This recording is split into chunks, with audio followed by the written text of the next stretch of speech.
आज मैं आपको सुनाने जा रही हूँ मुंशी प्रेमचंद द्वारा लिखी कहानी रहस्य का भाग 2। पिछले भाग में आपने सुना विमल प्रकाश ने छोटी लड़कियों के लिए सेवाश्रम शुरू किया था। उस सेवाश्रम को संभालने के लिए उन्हें कुछ पढ़ी लिखी देवियों की ज़रूरत थी। उसने यह ज़रूरत अखबार में छपवाई थी, जिसे पढ़कर मंजुला नाम की एक स्त्री उनसे मिलने आई थी। अब आगे। मंजुला के जीवन में आत्मदान की मात्रा ही ज़्यादा थी।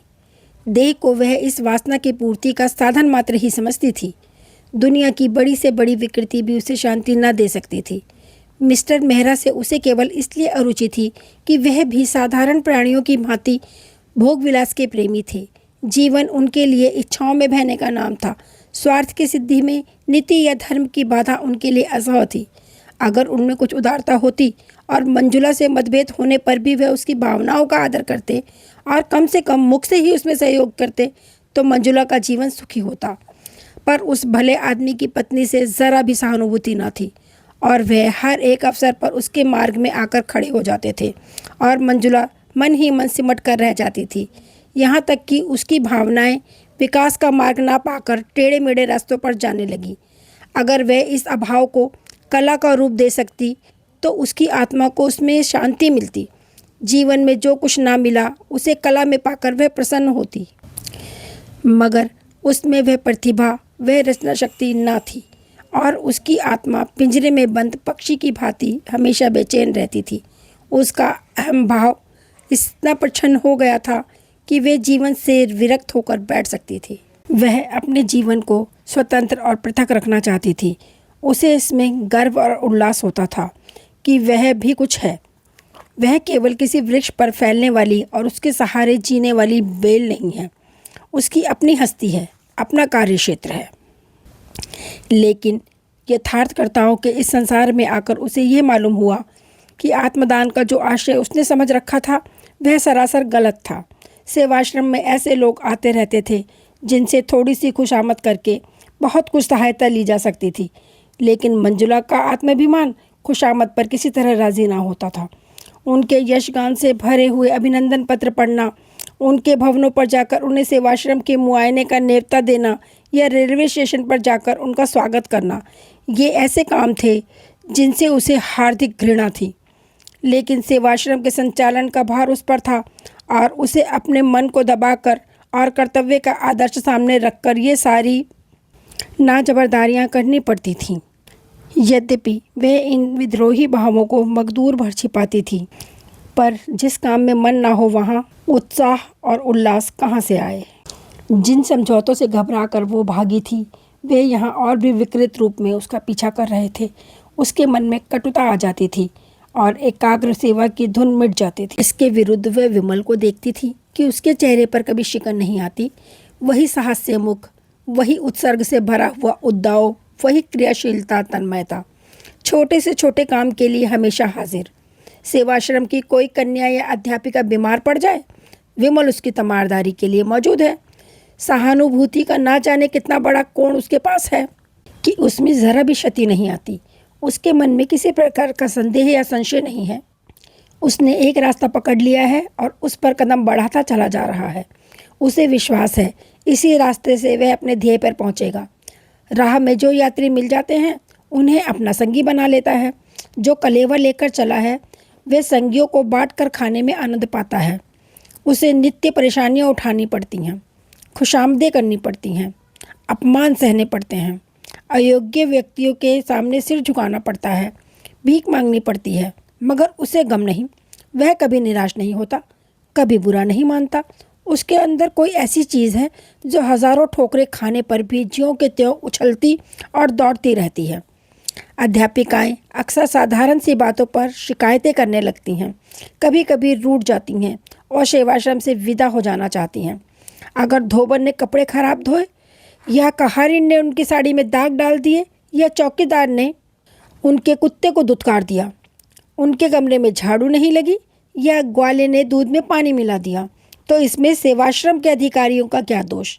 पर इन्हीं बातों पर तो यहाँ रोना गाना मच जाता है।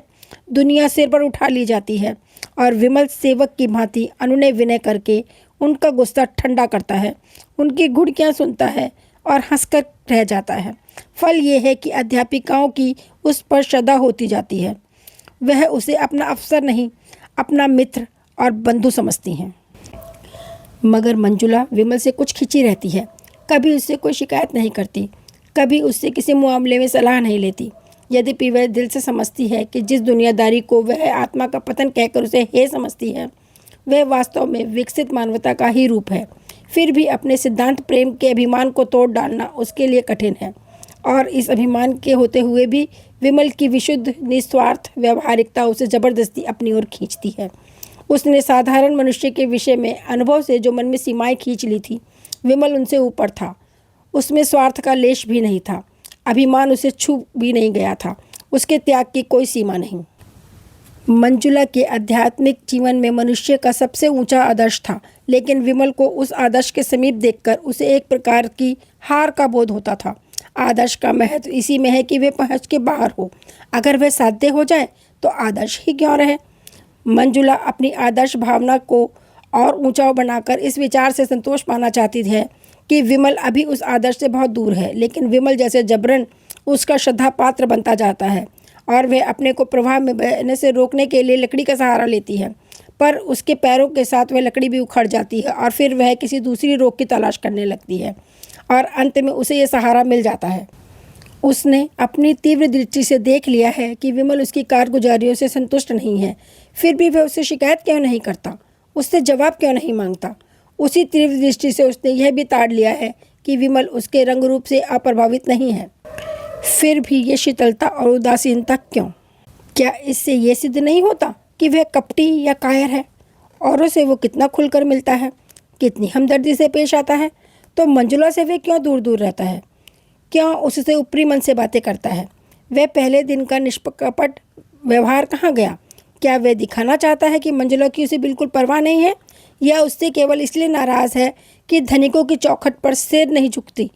वह खुशामद उसे मुबारक रहे, मंजुला सेवा करेगी, पर अपने आत्माभिमान को अछूता रखकर। एक दिन प्रातःकाल मंजुला बगीचे में टहल रही थी कि विमल ने आकर उसे प्रणाम किया और उसे सूचना दी कि सेवाश्रम का वार्षिकोत्सव निकट आ रहा है, उसके लिए तैयारी करनी चाहिए। मंजुला ने उदास भाव से कहा, यह जलसा तो हर साल ही होता है। मेरे लिए जो हो सकता है वह मैं करूँगी। हालांकि आप जानते हैं मैं इस विषय में ज़्यादा निपुण नहीं हूँ। इसकी सफलता का सारा भार आप ही के ऊपर है। मेरे ऊपर? जी हाँ, आप चाहें तो ये आश्रम कहाँ से कहाँ पहुँच जाए। मेरे विषय में आपका अनुमान गलत है, विमल ने विश्वास भरे स्वर में कहा। मेरा अनुमान गलत है या आपका गलत है, यह तो जल्द ही मालूम हुआ जाता है। आज यह पहली प्रेरणा थी जो विमल ने मंजुला से की। जिस दिन से उसने सेवाश्रम उसके हाथ में सौंपा था, उस दिन से कभी इस विषय में कोई आदेश न दिया था। उसे कभी इसका साहस न हुआ था। मुलाकातों में इधर उधर की बातें होकर रह जाती हैं। शायद विमल समझता था कि मंजुला ने जो त्याग किया है वह काफ़ी ज़्यादा है और उस पर अब और ज़्यादा बोझ डालना जुर्म होगा। वह शायद यह देख रहा है कि मंजुला का मन इस संस्था में रम जाए तो कुछ कहो। आज तो उसने विनय और आग्रह से भरा हुआ यह आदेश दिया तो मंजुला में एक नई मूर्ति दौड़ गई। सेवाश्रम से ऐसा निजत्व उसे कभी ना हुआ था। विमल से उसे जो दुर्भावनाएं थी सब जैसे काई की तरह फट गई और वह पूर्ण तन्मयता के साथ तैयारियों में लग गई। अब तक वह क्यों आश्रम से इतनी उदासीन थी, इस पर उसे आश्चर्य होने लगा। एक सप्ताह तक वह रात दिन मेहमानों के आदर सत्कार में व्यस्त रही। खाने तक की फुर्सत ना मिलती। दोपहर का खाना तीसरे पहर मिलता। कोई मेहमान किसी गाड़ी से आता, कोई किसी गाड़ी से। अक्सर उसे रात को भी स्टेशन जाना पड़ता। उस पर तरह तरह के कर्तव्यों का रिहर्सल भी कराना पड़ता। अपने भाषण की तैयारी अलग। इस साधना का पुरस्कार तो मिला कि जलसा हर एक दृष्टि से सफल रहा और कई हजार की रकम चंदे में मिल गई। मगर जिस दिन मेहमान रुखसत हुए उसी दिन मंजुला को नए मेहमान का स्वागत करना पड़ा, जिसने 3 दिन तक उसे सिर उठाने ना दिया। ऐसा बुखार उसे कभी ना आया था। 3 ही दिन में ऐसी हो गई जैसे बरसों की बीमार हो। विमल भी दौड़ धूप में लगा हुआ था। पहले तो कई दिन पंडाल बनाने और मेहमानों के दावत का इंतजाम करने में लगा रहा। जलसा खत्म हो जाने पर जहाँ जहाँ से जो सामान आए थे उन्हें सहेज सहेज कर लौटाने की पड़ गई। मंजुला को धन्यवाद देने भी न आ सका। किसी ने कहा ज़रूर कि देवी जी बीमार हैं। मगर उसने समझा थकान से कुछ हरारत हो आई होगी। ज़्यादा परवाह ना की। लेकिन चौथे दिन खबर मिली कि बुखार अभी तक नहीं उतरा और बड़े ज़ोर का है। तो वह बदहवास सा दौड़ा हुआ आया और अपराधी भाव से उसके सामने खड़ा होकर बोला, आप कैसी तबीयत है? आपने मुझे बुला क्यों नहीं लिया था? मंजुला को ऐसा जान पड़ा जैसे एकाएक उसका बुखार हल्का हो गया है। सिर का दर्द भी कुछ शांत होता हुआ जान पड़ा। लेटे लेटे विवश आंखों से ताकती हुई बोली, बैठ जाइए, आप खड़े क्यों हैं? फिर मुझे भी उठना पड़ेगा। विमल ने इस भाव से देखा मानो उसका बस होता तो सारा ताप और दर्द खुद ले लेता। फिर आग्रह कर बोला, नहीं नहीं, आप लेटी रहें, मैं बैठा जाता हूँ। इसका अपराधी मैं हूँ। मैंने ही आपको इस सहमत में डाला, मुझे क्षमा कीजिए। मैंने आपसे वह काम लिया जो मुझे खुद करना चाहिए। मैं अभी डॉक्टर को बुला लाता हूँ। क्या कहूँ, मुझे ज़रा भी खबर ना हुई। फिजूल के कामों में ऐसा फंसा रहा। और उसने पहल फेरी ही थी कि मंजुला ने हाथ उठाकर मना करते हुए कहा, नहीं नहीं, डॉक्टर की कोई ज़रूरत नहीं है। आप ज़रा भी परेशान ना हो, मैं बिल्कुल अच्छी हूँ, कल तक उठ बैठूँगी। उसके मन में और कितनी ही बातें उठी, मगर उसने ओंठ बंद कर लिए। इस आवेश में वह ना जाने क्या क्या बक जाएगी।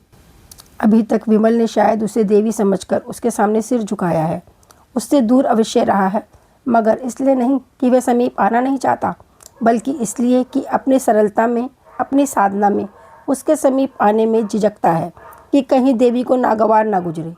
विमल ने अपने मन में उसे जिस ऊंचे आसन पर बैठा दिया है, उससे नीचे वह ना आएगी। विमल को मालूम नहीं वह कितना सात्विक, कितना विशालात्मक पुरुष है।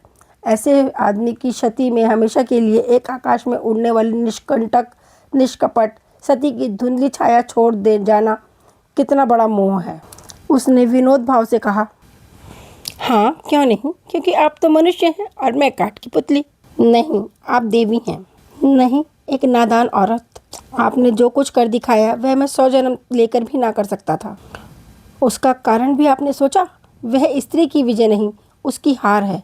अगर इन दोषों के साथ मैं स्त्री ना होकर पुरुष होती तो शायद इसकी 1/4 सफलता भी ना मिलती। यह मेरी जीत नहीं, मेरे नारीत्व की जीत है। रूप तो आसार वस्तु है जिसकी कोई हकीकत नहीं।